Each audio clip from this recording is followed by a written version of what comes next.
A esta hora, temas económicos en nuestra pantalla. ¿Cómo le va? Bienvenidos. Vamos a ir a titulares y empezamos a ampliar hechos económicos en nuestra región. La jornada del lunes cerró en Argentina con una suba del dólar que quedó posicionado en 46,80 pesos a menos de una semana de las primarias abiertas, simultáneas y obligatorias.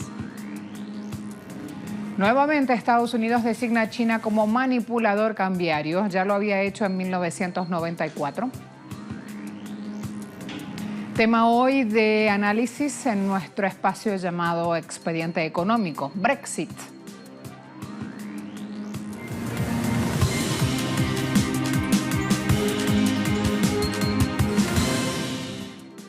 En una carrera loca y desenfrenada en Argentina, el riesgo país avanzó este lunes 9%, superó los 900 puntos ante el derrape bursátil por la devaluación del yuan.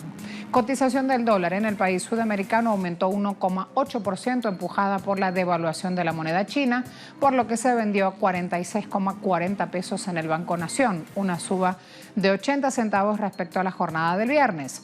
Asimismo, acciones de las empresas argentinas que operan en Bolsa de Nueva York sufrieron fuertes caídas, hasta 7,7% en el marco de una jornada compleja por la depreciación del yuan, la máxima de la última década.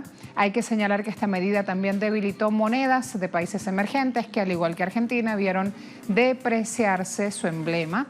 En Latinoamérica el peso colombiano cayó 2%, el peso mexicano mostró una baja de 1,44%, en Brasil el real retrocedió 1,3% respecto al dólar, idéntico porcentaje en el caso de Chile.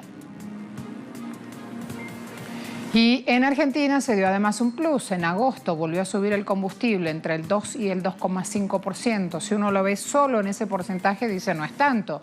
La cuestión es todo lo que viene acumulando. Las petroleras vuelven a aplicar un aumento del combustible. El último incremento se había registrado a principios de julio.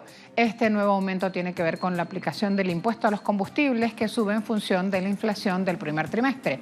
El pasado mes de julio se conocía.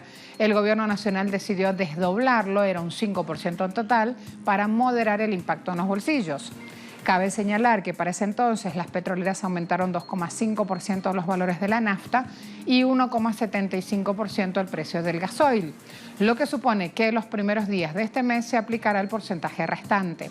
Por otro lado, se especula que las petroleras también actualizarán el importe no solo por el factor impositivo, sino que además buscarán recomponer tarifas, ya que las compañías consideran que los precios están atrasados un 10% en relación a la variación del tipo de cambio y el precio internacional del petróleo en lo que va de este año 2019. Donald Trump sigue empeñado en asfixiar al pueblo venezolano al redoblar presión contra Caracas, congelando activos del gobierno de Venezuela en Estados Unidos. La orden ejecutiva firmada este lunes por el jerarca de la Casa Blanca congela activos del ejecutivo venezolano en Estados Unidos y prohíbe transacciones. Con esta medida se viene un bloqueo total en la figura ideal de Trump. Hay un documento que reza que todos los bienes e intereses en propiedad del gobierno de Venezuela que se encuentran en Estados Unidos están bloqueados y no pueden ser transferidos, pagados, exportados, retirados ni tratados de otra manera. Recordemos, el jueves pasado el presidente estadounidense afirmó que podría ordenar bloqueo o cuarentena en Venezuela. Por su parte, el embajador de Venezuela ante Naciones Unidas, Samuel Moncada, calificó de ilegales y criminales las amenazas de Trump contra Caracas y precisó que las autoridades del país exigen que pare la guerra de Trump contra Venezuela. Además, el presidente de México, López Obrador, dijo que Estados Unidos necesita hacer más para controlar la venta de armas. Reiteró su tristeza por los hechos ocurridos el sábado pasado, hechos que se dieron en El Paso, murieron 20 personas, 7 de ellas mexicanas. Dijo, aún es tiempo de rectificar y de cambiar esas normas, el presidente López Obrador. El volumen de negocio de los fabricantes de armas cortas en Estados Unidos no ha parado de crecer en los últimos años. Desde el 2010 la industria creó 26.000 puestos de trabajo directos con un salario medio por encima de los $44.000. De igual forma, el impacto del mercado de las pistolas en la economía estadounidense es enorme. Se calcula que en 2012 superó los $31.000 millones, según datos del último informe publicado por la Fundación Nacional de Deportes de Tiro de Estados Unidos, que reúne a los principales mayoristas y minoristas del sector. Por otro lado, las armas no solo hacen parte de la idiosincrasia del estadounidense promedio, sino que también representan intereses poderosos en los negocios de Estados Unidos. De hecho, la nación es la primera exportadora global de armas. La venta indiscriminada de armas, lo digo con todo respeto, no es nuestro ánimo entrometernos a la vida interna de ningún país, pero sí debe de replantearse este asunto, porque afecta mucho, en este caso, a los estadounidenses y también nos afecta a nosotros. Es procedente, se va a presentar una denuncia contra quien cometió estos actos, este crimen, y se va a hacer la acusación sobre prácticas terroristas. A pesar de estos tiroteos, en menos de una semana, el gigante minorista estadounidense Walmart no tiene planes de dejar de vender armas y municiones, lo dijo el portavoz del grupo. Pese a que miles de ciudadanos han pedido a esta compañía dejar de venderlas, para el gigante se trata de una tradición. El fundador de Walmart, Sam Walton, amaba las armas, tanto que el fabricante Remington le puso su nombre a un modelo de rifle de caza, y si bien el gigante minorista sostiene que su público objetivo son tiradores y cazadores deportivos, las armas siguen circulando con bastante facilidad y promoviendo hechos como los ocurridos este fin de semana en suelo estadounidense. Eche el negocio, ¿quién se va para atrás? A la vuelta, China-Estados Unidos, una relación conflictiva, a pesar de esta foto que habla de buenas intenciones y buenas maneras a la hora de cruzar protocolos diplomáticos.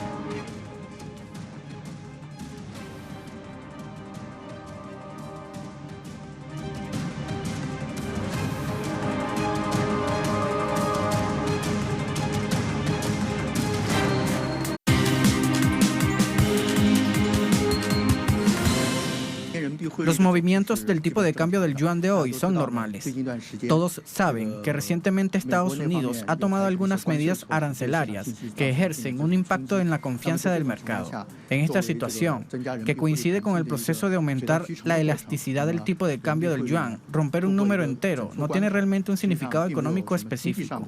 El valor combinado de la entrada neta del capital, no importa en acciones o bonos, se ha acercado a los 400.000 millones de yuanes. El índice del dólar estadounidense se ha debilitado con el tiempo, después de ver un periodo de fuerte movimiento. Todos estos son propicios para el movimiento razonable del tipo de cambio del yuan. Si bien Estados Unidos acusa a China de manipulador de moneda, los expertos dicen lo contrario. Aseguran que la fluctuación del tipo de cambio del yuan está dentro de un rango adecuado en medio de esta apertura de su sector financiero. El gobierno de Estados Unidos determina que China está manipulando su moneda y trabaja con el Fondo Monetario Internacional para eliminar lo que llama la competencia desleal de Beijing. Así lo dijo el secretario de Tesoro, jornada de ayer, Steven Mnuchin. La fuerte caída del yuan de un 1,4%, y fíjense que le ponen fuerte, 1,4%, ocurre solo días después de que el presidente Donald Trump sorprendiera a los mercados financieros anunciando aranceles del 10% a 300.000 millones de dólares de importaciones chinas, rompiendo abruptamente una tregua que estaba latente y vigente. La última vez que Estados Unidos puso a China en una lista de manipuladores de divisas era el año 1994. Hay que empezar a desandar entonces camino también, investigando qué pasó en ese momento, cómo salió adelante China, que desde ese momento hasta ahora hay que decir no para de crecer. China respondió. China tiene una diplomacia muy clara, diciendo si nos atacan nos defenderemos. El Departamento del Tesoro de los Estados Unidos enumeró a China como un manipulador de divisas, y dicha etiqueta no es consistente con los criterios cuantitativos establecidos por el propio Departamento del Tesoro de los Estados Unidos para llamarnos manipulador de divisas. La reciente depreciación del tipo de cambio del yuan ha sido impulsada y determinada por las fuerzas del mercado. El Banco Popular de China ha estado trabajando duro para mantener un tipo de cambio del yuan estable y equilibrado, y ha apoyado firmemente la recuperación de la economía global. China no ha utilizado ni utilizará el tipo de cambio como herramienta durante las disputas comerciales. Estados Unidos ha abofeteado irrazonablemente a China como un manipulador de divisas. Causará confusión en el mercado financiero, que dificultará en gran medida el comercio internacional y la recuperación económica mundial, perjudicará sus propios intereses y sus acciones tendrán un grave impacto negativo en el funcionamiento estable del sistema monetario internacional. Los ciudadanos chinos conocen de temas financieros y quiénes son los que realmente deberían estar preocupados por esta depreciación del yuan. Veamos entonces cómo se pronuncia. Es un tipo de cambio flotante, tal como dijeron algunas personas del gobierno central. Romper con los 7 no es lo mismo que con tu edad. Cuando pasa cierta edad, nunca volverá. Se mueve hacia arriba y hacia abajo. Habrá altas expectativas y bajas expectativas. Creo que esto es bastante normal. En realidad, creo que realmente depende de cómo definir la manipulación. Creo que es más como que el movimiento no es realmente apreciado por la parte estadounidense, por lo que piensan que no es un buen comportamiento a sus ojos. Pero, por supuesto, como el mercado puede estar empujando al dólar más fuerte o más débil, por lo que realmente depende de cómo lo vean todos. Así que creo que no diré que está mal. En esta jornada, el Banco Popular chino fijó un valor de referencia más apreciado de lo esperado luego de la devaluación que lo hundiera el lunes y que generara justamente esta acusación por parte de Trump.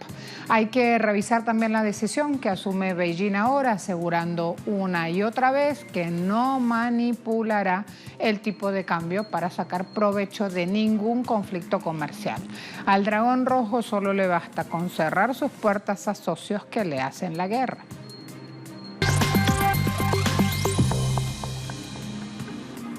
China cerró sus puertas a los productos agrícolas procedentes de Estados Unidos. Así lo anunció este martes el Ministerio de Comercio de China. Un golpe para los agricultores estadounidenses que ya han visto sus exportaciones reducidas por la guerra comercial de más de un año. En cifras, ¿cuánto ha venido perdiendo Estados Unidos gracias a la política arancelaria de Donald Trump?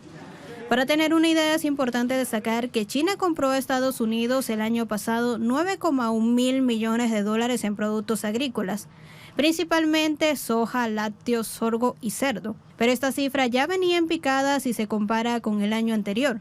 Hablamos de 2017. China para ese entonces importaba solo en productos agrícolas la suma de 19,5 mil millones de dólares. Las ventas han disminuido para los productores estadounidenses, pero los gastos para la primera economía del mundo se han elevado con la guerra comercial impulsada por Trump. Los aranceles impuestos por China a la soja estadounidense en respuesta a los aranceles impuestos por Estados Unidos han reducido las exportaciones de cosecha estadounidense más valiosa y han obligado a la administración de Trump a compensar a los agricultores durante 2 años con un gasto combinado de hasta 28 mil millones de dólares. Un analista económico de Emiratos Árabes Unidos dijo que los nuevos aranceles Trump sobre productos chinos serán pagados por los consumidores de Estados Unidos y que esto eventualmente afectará intereses estadounidenses. Imponer aranceles a las exportaciones chinas en realidad significa aumentar los aranceles a los consumidores estadounidenses. La medida tiene como objetivo reducir la competitividad de los productos chinos, pero eventualmente hacer que los consumidores estadounidenses sufran pérdidas porque tienen que comprar los productos y servicios a un precio más alto. Definitivamente perjudica a los consumidores estadounidenses porque el crecimiento económico depende en gran medida del consumo. China siempre tiene una actitud práctica para lidiar con sus fricciones económicas y comerciales con Estados Unidos. Ha participado en todas las rondas de negociaciones haciendo políticas claras y definidas. China parece más racional que Estados Unidos frente a las fricciones económicas y comerciales bilaterales. Vamos a ver, otro conflicto. Vamos a hablar ahora de Irán. Hassan Rouhani, reiterando el martes que si Washington quiere abrir negociaciones con Teherán, tiene que levantar todas las sanciones contra su país. No es la primera vez que lo dice. La cuestión es la contundencia que va sumando en sus acciones el gobierno de Irán. La República Islámica de Irán favorece las conversaciones y el diálogo. Y si Estados Unidos realmente quiere hablar, debe levantar todas las sanciones antes que todo lo demás. Regresar al acuerdo nuclear es asunto suyo y no nos importa. Debe levantar todas las sanciones para que no se cometa un delito contra los derechos humanos. No podemos negociar con un asesino. ¿Cómo podemos sentarnos y hablar con un asesino? Estados Unidos debe de detener sus crímenes. Hoy, Estados Unidos está cometiendo un acto de terrorismo. Sus acciones son terrorismo económico. Ha bloqueado la comida, la medicina y todo lo demás. Si quiere hablar, debería allanar el camino. El arrepentimiento es la única opción. A la vuelta, Brexit. Vamos a ver, influyendo en las relaciones laborales, esta decisión que ha tomado Reino Unido en urnas. Han ido a un referendo, los ciudadanos han votado salirse del mecanismo de la Unión Europea y ahora, vamos a ver.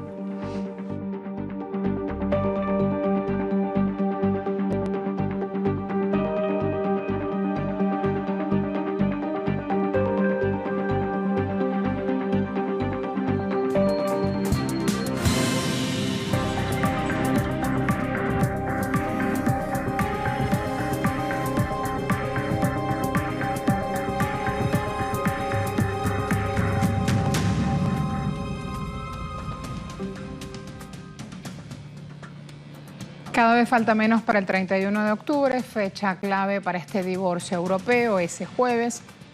Reino Unido tiene que abandonar la Unión Europea. Boris Johnson, primer ministro de Reino Unido, ha dicho ese día sí o sí se va a consumar la ruptura, con o sin acuerdo. Entonces, así las cosas, ya están disparadas las alarmas, especialmente en la situación del mercado laboral. Hay una investigación que hace la Universidad de Bolonia. Más de 1.120.000 empleos podrían perderse en al menos 5 de los 28 países que hasta ahora forman el bloque europeo. El país más afectado sería Reino Unido, perdería 526.830 plazas de trabajo. Le seguiría Alemania, la llamada locomotora europea, vería desaparecer casi 292.000 empleos. Francia se perjudicaría, perdería una cifra superior a 140.000 puestos, mientras que Italia y Polonia prescindirían de más de 139 y 122.000 puestos de trabajo respectivamente. Otro punto de la investigación señala que además un divorcio sin acuerdo o desordenado, como lo han calificado muchos, haría que el PIB de Reino Unido se deprecie 4,4%, mientras que el bloque europeo con 27 países perdería más del 25% de su PIB. El panorama cambiaría por completo si se da un Brexit con acuerdos, si todos se sientan en la mesa, dialogan y logran una salida acorde a los intereses de lado y lado. La Unión Europea, en vez de perder más de 1 millón de puestos de trabajo, se quedaría, si eso pasa, con apenas 280.000 puestos menos, mientras que una alianza para Reino Unido significaría la pérdida de 140.000 puestos laborales. No se ha dado todavía este Brexit y ya las compañías empiezan a anunciar que reducen puestos de trabajo. El grupo bancario británico HSBC anunció este lunes una reducción de 2% de sus efectivos en el mundo, es decir, unos 4.000 empleos, con vías a controlar sus costos en un contexto difícil.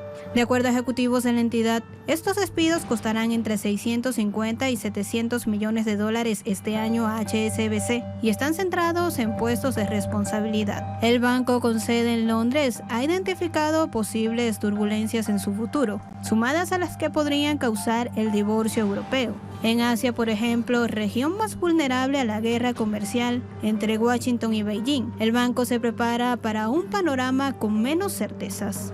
Si bien el mayor banco de Europa asegura que se enfrenta a un panorama geopolítico difícil y por ello la necesidad de ahorro, la entidad reveló también que sus beneficios netos aumentaron en un 18,6% interanual en los primeros 6 meses de este año, hasta alcanzar los 7.651 millones de euros. Además, este banco británico ha venido impulsando desde 2017 un plan para afrontar el Brexit y han destacado que su presencia global y la diversidad de su base de clientes deberían mitigar el potencial impacto de la retirada del Reino Unido de la Unión Europea en su actividad. Además, han señalado que las pruebas de esfuerzo realizadas por el banco en 2018 para examinar la respuesta del banco a escenarios de estrés confirmaron que HSBC se encuentra bien posicionado para afrontar las potenciales sacudidas del Brexit. Entre estas medidas, HSBC destacó la ampliación de su oferta de productos disponibles en Europa, así como la migración de clientes donde sea necesario y la transferencia de algunas sucursales europeas de HSBC Bank a la filial de la entidad en Francia, por lo que ahora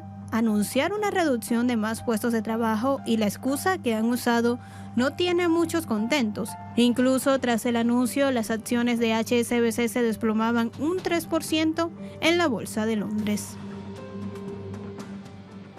La cadena de supermercados más grande de Reino Unido también anunció que eliminará 4.500 empleos. La mayoría de los trabajos se eliminarán de 153 tiendas de metro de tamaño medio, así como de la cadena de tiendas Express más pequeña y otros pocos de tiendas más grandes.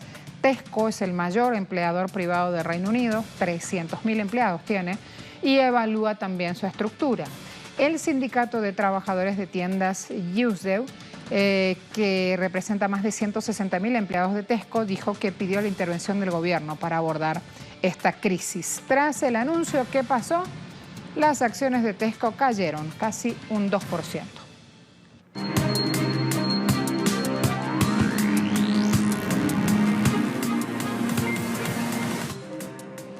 Vamos a ver Brent operando a 59,98 dólares el barril, WTI 54,91 y el precio OPEP está ubicado en 60,54.